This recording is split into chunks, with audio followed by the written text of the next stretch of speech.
Le jeudi 23 janvier, le jeudi 23 janvier, le Parlement européen a adopté une résolution extrêmement dure contre le régime algérien. C'est quand même une résolution très particulière parce qu'elle concerne la fameuse affaire Boualem Sansal, qui est l'un des axes majeurs de la crise politique entre l'Algérie et la France. Force est de constater qu'il y a eu donc 503 votes, 533 votes qui ont voté pour cette résolution qui condamne le régime algérien pour l'arrestation et le placement en détention de Boualem Sansal et qui demande donc la libération de Boualem Sansal. Uniquement 24 eurodéputés qui ont voté contre cette résolution et 48 abstentions, ainsi que d'organiser une mission médicale afin d'évaluer l'état de santé de Boualem Sansal. Entre 2021 et 2024, l'Union européenne a versé 213 millions d'euros à l'Algérie dans le cadre du programme indicatif pluriannuel. Là, c'est plus de l'ingérence. Si tu veux que les parlementaires européens ne parlent pas de ton pays, il fallait pas toucher l'argent de l'Union européenne. Et que là, on est un pays riche, on a du pétrole et du gaz, on contrôle l'Algérie est une puissance régionale. Pourquoi tu prends l'argent de l'Europe?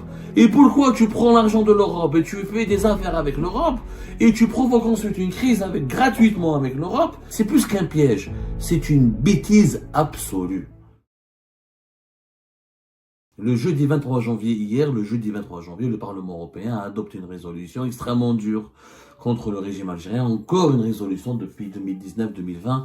Les résolutions contre le régime algérien, ils pleuvent et se multiplient. On fera un jour plus tard dans une autre émission le point sur les relations entre le Parlement européen et le régime algérien. Mais hier, le 23 janvier, c'est quand même une résolution très particulière parce qu'elle concerne la fameuse affaire Boualem Sansal, qui est l'un des axes majeurs de la crise politique entre l'Algérie et la France. L'arrestation et le placement en détention de l'écrivain Boualem Sansal, franco-algérien Boualem Sansal, depuis le 16 novembre dernier, donc a offusqué les députés européens. Hier, quand même, un fait assez rare. Généralement, les résolutions du Parlement européen, elles suscitent des divisions, elles suscitent des débats contradictoires, elles ne font pas l'unanimité. Lors des opérations de vote, il n'y a pas l'unanimité, mais hier, le 23 janvier 2025, force est de constater qu'il y a eu donc 533 votes qui ont voté pour cette résolution qui condamne le régime algérien pour l'arrestation et le placement en détention de Boualem Sansal et qui demande donc la libération de Boualem Sansal. Il y a eu 24 contre, uniquement 24 eurodéputés qui ont voté contre cette résolution et 48 abstentions. 533 députés européens ont voté contre le régime algérien, ils ont demandé la libération de Boualem Sansal. Tous les groupes politiques qui composent le Parlement européen, de la droite comme de la gauche, ont voté pour cette résolution, à l'exception de quelques personnalités comme l'extrême gauche qui s'est fracturée, des personnalités d'extrême gauche qui ont voté pour, d'autres qui se sont abstenus, mais la majorité écrasante des députés européens ont voté pour cette résolution qui condamne le régime algérien et qui demande à la Commission de l'Union européenne et aux pays européens de faire pression sur le régime algérien pour obtenir la libération de l'écrivain Boualem Sansal. Son crime et l'écrivain Boualem Sansal qui est hospitalisé depuis pratiquement 70 jours maintenant. Je rappelle qu'il n'a pas fait une seule nuit en prison. Nous n'avons toujours pas la confirmation qu'il a été emprisonné à la prison de Koléa, alors il est placé en détention. À 75 ans, il est gravement malade, il a un cancer. Son crime est d'essayer de comprendre ce qui se passe dans son pays et de le dire. Voilà comment il a réagi l'eurodéputé Christophe Gomard, qui a négocié pour son groupe, le groupe de la droite, LRPPE, le groupe de la droite, des députés de la droite européenne. Cette résolution, ce qui est intéressant, je vais vous la lire, fait 6 points. Voilà. Le premier point condamne l'arrestation et la détention de Boualem Sansal et réclame sa libération immédiate. Le deuxième point, le Parlement européen condamne les arrestations de tous les autres militants, prisonniers politiques, journalistes, défenseurs des droits humains et autres personnes détenues ou condamnées pour avoir exercé leur droit à la liberté d'opinion et d'expression, dont le journaliste Abdelwakil Blam et l'écrivain, le poète et activiste Mohamed Tajadid, et demande leur libération. Ce qui est bien, donc on ne parle pas que de Boualem Sansal, cette résolution elle est équilibrée, j'ai toujours dénoncé et condamné cette indignation à géométrie variable et cette indignation à double vitesse ici en France quand il s'agit de Boualem Sansal, tout le monde se mobilise, mais on oublie les autres prisonniers politiques et les autres détenus d'opinion. Notre résolution, elle est claire. Le deuxième point demande la libération de tous les détenus d'opinion, de tous les détenus politiques, dont le journaliste Abdelwakil Blanc, qui a été emprisonné récemment, je le rappelle, dans une curieuse et troublante affaire d'atteinte à la sécurité de l'État et d'être en contact. On lui reproche d'avoir été en contact avec des personnes classées comme terroristes par le régime algérien. Troisième point, le Parlement européen demande des institutions de l'Union européenne, la délégation de l'Union européenne, de faire publiquement part de ses préoccupations aux autorités algériennes, ainsi que d'organiser une mission médicale afin d'évaluer l'état de santé de Boualem Sansal. C'est que le Parlement européen demande à ce qu'il y ait une mission médicale qui aille vérifier est-ce que Boualem Sansal est bien soigné ou pas au niveau de l'hôpital Mustafa Bacha où il a été hospitalisé depuis pratiquement la décision de son placement en détention. Il a été demandé aussi aux autorités algériennes par le Parlement européen de revoir toutes les politiques répressives qui restreignent les libertés, notamment l'article 87 bis, 95 bis, 196 bis du Code pénal algérien, ainsi que l'indépendance du pouvoir judiciaire afin de protéger la liberté de la presse consacrée dans l'article 54 de la Constitution algérienne. Le Parlement européen rappelle aussi que le garantissement des priorités du partenariat l'Union européenne-Algérie, l'importance que revêt l'état de droit afin de renforcer la liberté d'expression, souligne que les renouvellements de cet accord doivent se fonder sur la réalisation de progrès constants et substantiels dans les domaines de précité, c'est-à-dire que l'Union des Parlements européens demande à ce que les futurs accords qui lient l'Algérie à l'Union européenne ne soient pas signés si l'état de droit en Algérie n'est pas garanti. Mais là, la partie la plus inquiétante et la plus intéressante, c'est que les parlementaires européens ont demandé que les futurs versements des fonds de l'Union européenne devraient tenir compte des progrès accomplis en matière d'état de droit. Et là, avant d'énumérer ces points, attendez, pour justifier pourquoi le Parlement européen a adopté cette résolution, parce que, bien sûr, les Algériens vont nous dire, les dirigeants algériens vont nous dire c'est de l'ingérence, c'est une affaire algéro-algérienne, c'est un écrivain d'abord algérien, il a commis un crime, il doit être jugé, il a humilié, il a rabaissé l'Algérie, etc., etc. Les arguments des autorités algériennes sont recevables. Sauf que les arguments utilisés par le Parlement européen, il a 4 arguments. Il a utilisé 4 arguments pour justifier l'adoption de cette résolution. Premier argument, c'est que c'est une violation, c'est une violation des droits de l'homme et que les droits de l'homme font partie de l'accord d'association entre l'Algérie et l'Union européenne. Deuxième argument, l'Algérie, elle est partie pour la signer la Déclaration universelle des droits de l'homme et elle s'est engagée à promouvoir et respecter la liberté d'expression. Et elle a reconnu, dans son partenariat avec l'Union européenne, elle a reconnu comme les droits de l'homme et la liberté d'expression comme les axes majeurs qu'elle s'est engagée à les promouvoir. Quatrième point le plus intéressant, entre 2021 et 2024, l'Union européenne a versé 213 millions d'euros à l'Algérie dans le cadre du programme indicatif pluriannuel.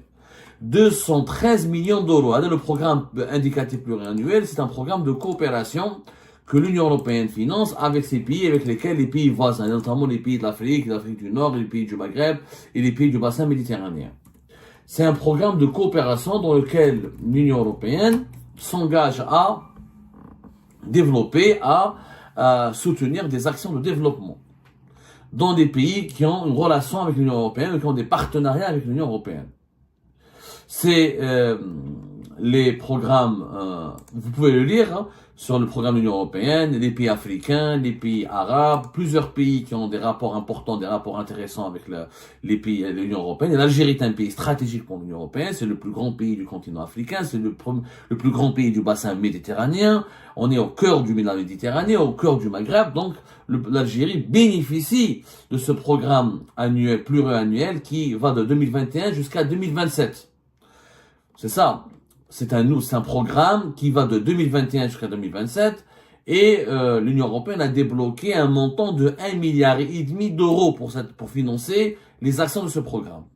Sur les 1,5 milliard d'euros, l'Algérie elle a pris quand même, c'est pas rien, 213 millions d'euros de 2021 à 2024 en 3 ans. C'est quand même beaucoup d'argent. Ça, le régime algérien ne l'a pas dit.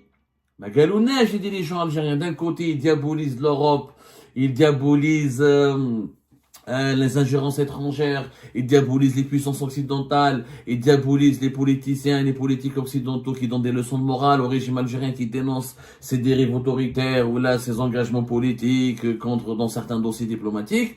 D'un autre côté, ils prennent 213 millions d'euros. Parce que vous n'aimez pas l'Europe.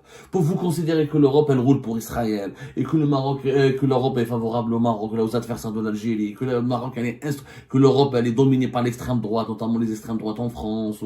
Sachant que l'extrême droite en Italie n'a pas de problème particulièrement avec l'Algérie, parce que le régime algérien entretient de bonnes relations avec Giorgia Meloni, qui est issu de l'extrême droite italienne. Mais comme l'Europe, elle est diabolisée régulièrement, et qu'elle est considérée comme un adversaire politique pas fiable. En tout cas, les relations sont toujours, à chaque fois que le Parlement européen, parce que le Parlement européen était intelligent, pour anticiper les réponses d'ingérence, ok, bon, on fait pas de l'ingérence, mais on vous donne de l'argent. À partir du moment où l'Algérie touche l'argent de l'Union européenne, les parlementaires européens ont le droit de demander à ce que l'Algérie respecte certains principes et certains engagements en échange de bénéficier de cet argent. Ça, c'est plus de l'ingérence. Je suis désolé, les parlementaires européens, là, c'est plus de l'ingérence. Si tu veux que les parlementaires européens ne parlent pas de ton pays, il fallait pas toucher l'argent de l'Union européenne. Là, pourquoi vous prenez 213 millions d'euros?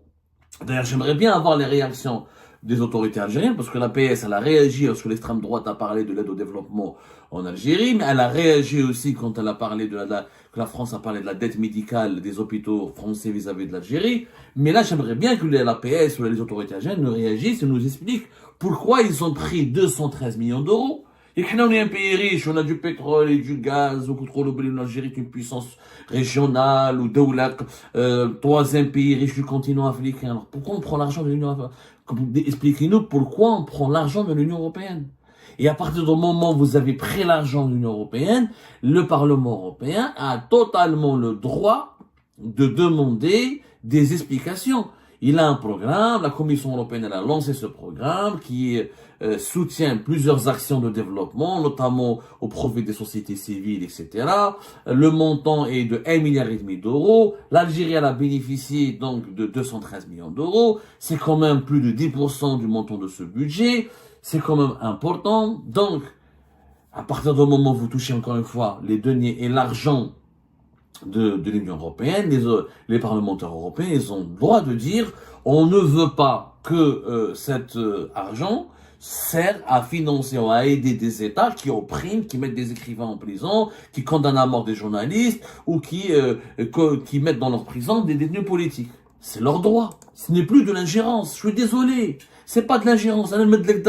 J'ai le droit. À partir du moment où tu prends mon argent, j'ai le droit de te dire je ne veux pas que tu utilises, je ne veux pas avoir des rapports avec quelqu'un qui prend mon argent et qui ensuite finance des actions contraires à mes valeurs. L'Union européenne, ses valeurs, on peut les critiquer, on peut ne pas être d'accord avec les valeurs de l'Union européenne, on peut dire que l'Union européenne sont hypocrites par rapport à certaines situations de violation des droits de l'homme, dans d'autres pays, dans d'autres coins dans d'autres régions du monde, de la planète, mais l'Union européenne a des valeurs.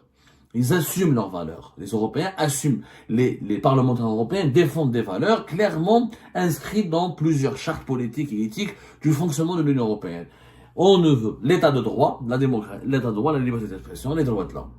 213 millions d'euros. Ah, j'aimerais bien. Là, moi, ça me surprend. De 2021 à 2024, c'est la nouvelle Algérie, c'est le régime Tebboune en 3 ans. C'est quand même important, 213 millions d'euros. C'est quand même presque 100 millions d'euros par an. C'est des budgets importants. Donc d'un côté, tu peux pas prendre l'argent des Européens et leur cracher sur la gueule et leur dire je reconnais pas vos valeurs. Et alors dans ce cas-là, il fallait prendre l'argent que de dictatures, que des régimes qui emprisonnent et qui condamnent à mort les journalistes et les écrivains. Donc il y a une contradiction, une hypocrisie de la part du régime algérien qui est insupportable. De un. De deux, l'affaire Boualem Sansal, qu'est-ce qu'on a gagné? Franchement, dans cette affaire, lui, il n'est même pas en prison, il se soigne, il est gravement malade, il risque de mourir en martyr. De deux, on a fait de lui un martyr, alors on a fait de lui un martyr. Il était quasiment inconnu, méconnu. Aujourd'hui, tous les Algériens le connaissent, les Européens le connaissent, les Américains parlent de lui, les Français parlent de lui, il est devenu un héros mondial, international. Le régime algérien a fait de Boualem Sansal un héros. Et il a créé des problèmes avec ses principaux partenaires. L'Union européenne, c'est le premier partenaire commercial de l'Algérie. Au niveau des exportations, comme au niveau des importations. Même si nos importations depuis l'Union européenne ont beaucoup baissé, nos exportations continuent d'augmenter parce que les pays européens sont les premiers clients du gaz algérien et des produits du pétrole ou des dérivés du pétrole ou du gaz. C'est notre premier partenaire commercial. C'est entre 50 à 60, c'est entre 55 à 60% de nos exportations et c'est plus de 50% de nos importations. Donc, je vais me bagarrer, je veux créer une crise, je vais me prendre la tête et me disputer avec mon principal partenaire pour un écrivain qui est âgé de 75 ans, qui n'était pas connu, qui n'a pas un impact politique important sur la société algérienne, qui ne mobilise pas l'opinion publique algérienne, dont les livres sont lus par une minorité extrêmement insignifiante, et qui n'est même pas dangereux. Boualem Sansal n'est pas dangereux pour l'Algérie. Le Hirak ne peut pas revenir avec Boualem Sansal. Le Boualem Sansal ne mobilise pas des foules. Il provoque pas des émeutes. Ses livres et ses positions et ses articles sont lus que par une partie de l'intelligentsia algérienne et francophone. La majorité des Algériens ne connaissent même pas. On a créé une crise politique internationale avec nos partenaires les plus importants qui sont la France et l'Union européenne encore une fois, avec tout le respect que j'ai pour Boualem Sansal, c'est pas une figure influente en Algérie. Il n'a zéro influence. Nous avons fédéré contre nous, l'Algérie, le régime algérien a réussi l'immense exploit de fédérer contre lui la majorité écrasante des députés européens. 533 votes contre lui. Pour un écrivain, encore une fois, qui n'est même pas dangereux contre lui. Un écrivain qui est suivi, où il a voulu faire une campagne présidentielle, où il a mobilisé 10 millions de personnes dans les rues, où il a fait sortir des centaines de milliers, il a provoqué des grèves générales. Il n'a aucun impact. On a créé une crise sur la base d'un problème inexistant. D'un problème insignifiant. Il cause problème, il est blessant dans ses déclarations, il peut être offensant, mais il n'empêche pas, il ne menace pas l'Algérie, il ne menace pas le régime algérien, il ne déstabilise pas le régime algérien, il ne menace pas la survie du régime algérien. C'est une maladresse qui entrera dans les annales de l'histoire politique de l'Algérie. L'affaire Boualem Sansal. Et maintenant, voilà, on se retrouve, l'Algérie, le régime algérien, mais l'Algérie, le pays, il est ridiculisé. On prend 213 millions d'euros à l'Europe, et après, quand l'Europe nous demande de respecter certains principes, certains engagements, et comme il est franco-algérien, donc il est aussi européen, algérien-européen à la fois, et ben le régime algérien va créer l'ingérence, il va dire c'est le lobby israélien, et le lobby marocain, et le lobby... Et pourquoi tu prends l'argent de l'Europe? Et pourquoi tu prends l'argent de l'Europe et tu fais des affaires avec l'Europe et tu provoques ensuite une crise gratuitement avec l'Europe en utilisant un écrivain qui ne t'a jamais menacé, qui ne t'a jamais empêché de dormir? Cette affaire, elle est incompréhensible. L'affaire Boualem Sansal, c'est plus qu'un piège, c'est une bêtise absolue. Une vraie connerie. C'est vraiment de l'aveuglement. Je ne comprends pas pourquoi on n'arrive pas à comprendre les dimensions tragiques de cette affaire. Comique et tragique, c'est comique. C'est comique à la fin. C'est tragique pour Boualem Sansal et c'est tragique pour les droits de l'homme, mais c'est comique sur le plan politique. Et ben voilà, c'est la fin de cette vidéo mes amis, je vous remercie comme d'habitude pour avoir suivi jusqu'à la fin. N'oubliez pas de nous laisser vos commentaires et vos réactions sur le sujet très intéressant de cette vidéo et de vous abonner à la chaîne si vous n'êtes pas encore abonné surtout. Je remercie toutes les personnes qui nous soutiennent et tous nos abonnés. Nous avons bien dépassé les 28 000 abonnés sur cette chaîne. Ça fait vraiment plaisir et je vous remercie très chaleureusement pour votre soutien et pour votre confiance. Nous essayons toujours de diffuser les extraits qui nous semblent le plus intéressants pour notre communauté marocaine et maghrébine et aussi pour les personnes de la diaspora en France et en Europe. Donc voilà mes remerciements et mes salutations et à la prochaine dans une nouvelle vidéo. Au revoir.